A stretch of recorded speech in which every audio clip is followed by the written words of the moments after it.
troops all loaded and locked, many recruits could be fevered and poxed if General Washington cannot manage to stop the smallpox epidemic. The disease has caused much tragedy, and could be stopped, what a triumph would it be for the continental army. During the American Revolution, the Continental Army was threatened by outbreaks of variola major, or smallpox.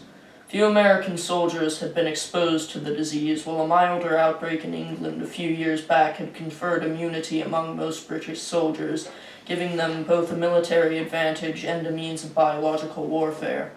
General Washington recognized the need for inoculation of the troops, and in 1777 directed William Shippen Jr., me, to inoculate the troops.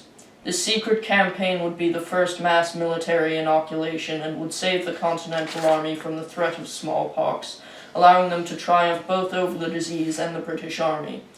In 1776, I was a youngish 40-year-old surgeon. My old friend Dr. John Morgan, we founded the Medical College of Pennsylvania together.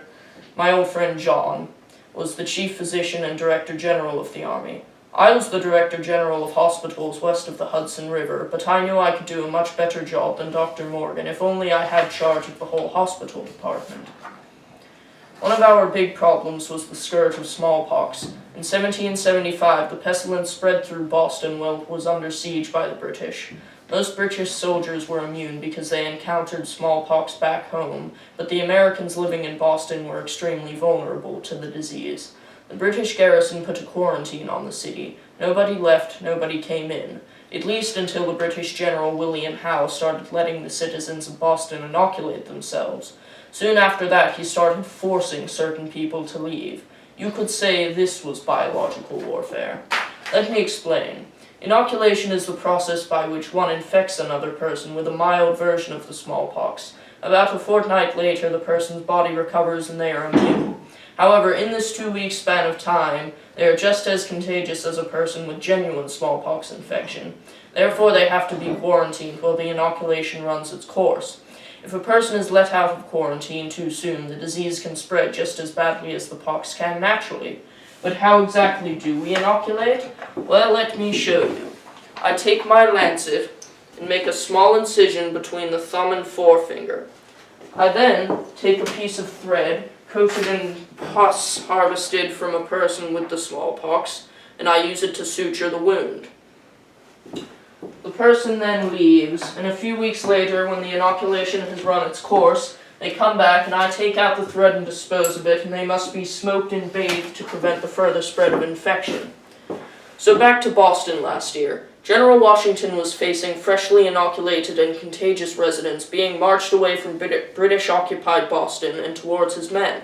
To stop his men being infected, he banned all refugees from Continental Army camps, and anyone who even appeared sickly, to be put in quarantine, and having anybody, sick or healthy, smoked and cleansed before entering cities and camps.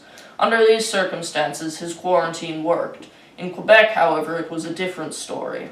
The pox raged through our troops and wreaked havoc among their ranks. The pox combined with the British defenses absolutely crushed our forces.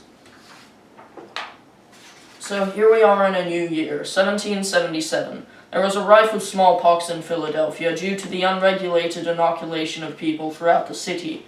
Many people with money come to seek out surgeons such as myself and my friends Dr. Morgan and Dr. Rush to obtain immunity from the pox at a cost of a few days' discomfort.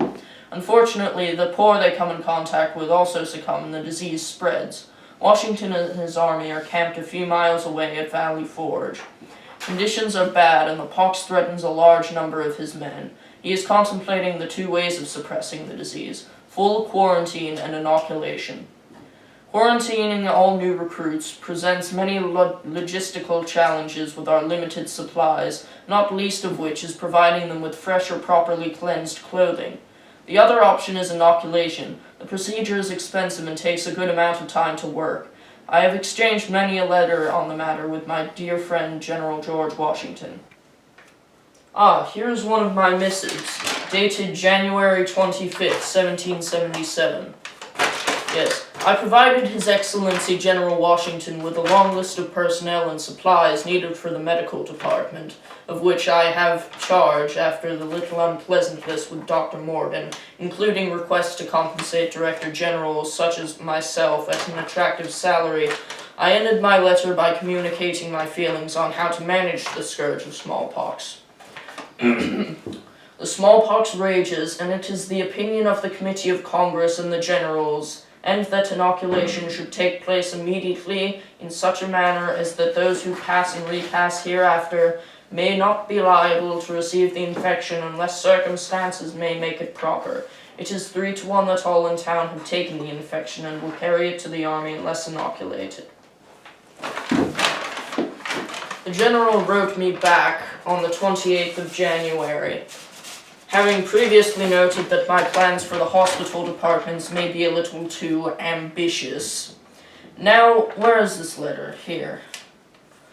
Dear Sir, in your last you mentioned your intention of inoculating all the recruits who had not had the smallpox. This would be a very salutary measure if we could prevent them from bringing the infection onto the army, but as they cannot have change of clothes, I fear it is impossible.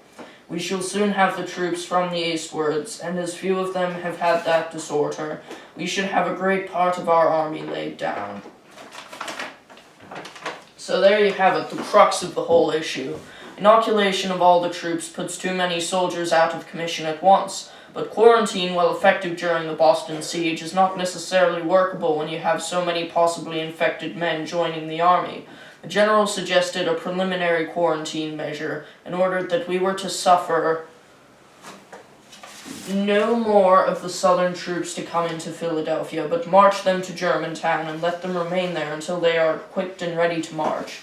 All are suffered to join the army, to have new clothes if possible, and if not, the old ones well washed, aired, and smoked. Although I felt that inoculation would work better, the General is the Commander-in-Chief, so I did as he ordered. I wrote him back on January 31st.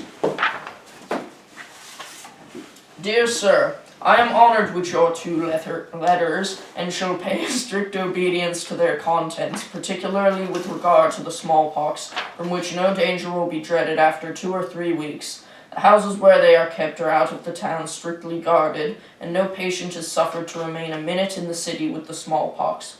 For the future, or after the persons now inoculated recover, the greatest care shall be taken according to your Excellency's direction to remove all the infection from their clothes, if new ones can't be had, and the hospital on Province Island shall be the receptacle for all hereafter infected.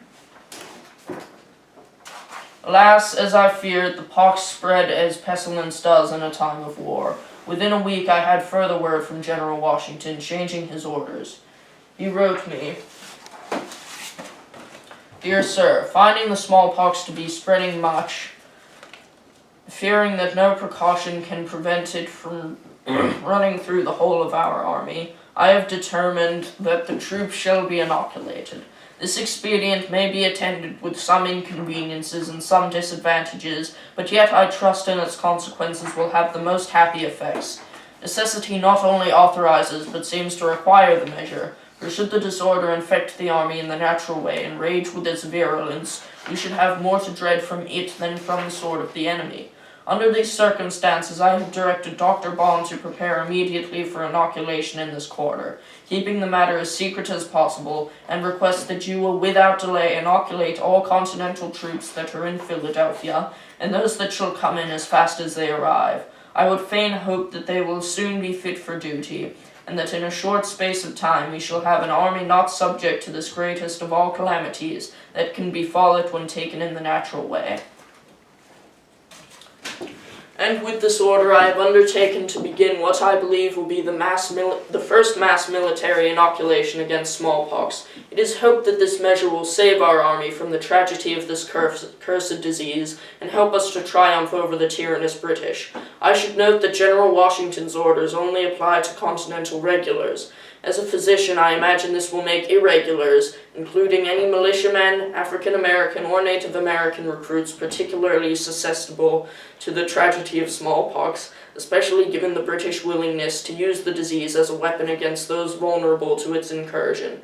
Nonetheless, the inoculation of continental regulars should protect enough of our men to allow us to prevail and turn the tragedy of smallpox into the triumph of modern medicine and victory over the British.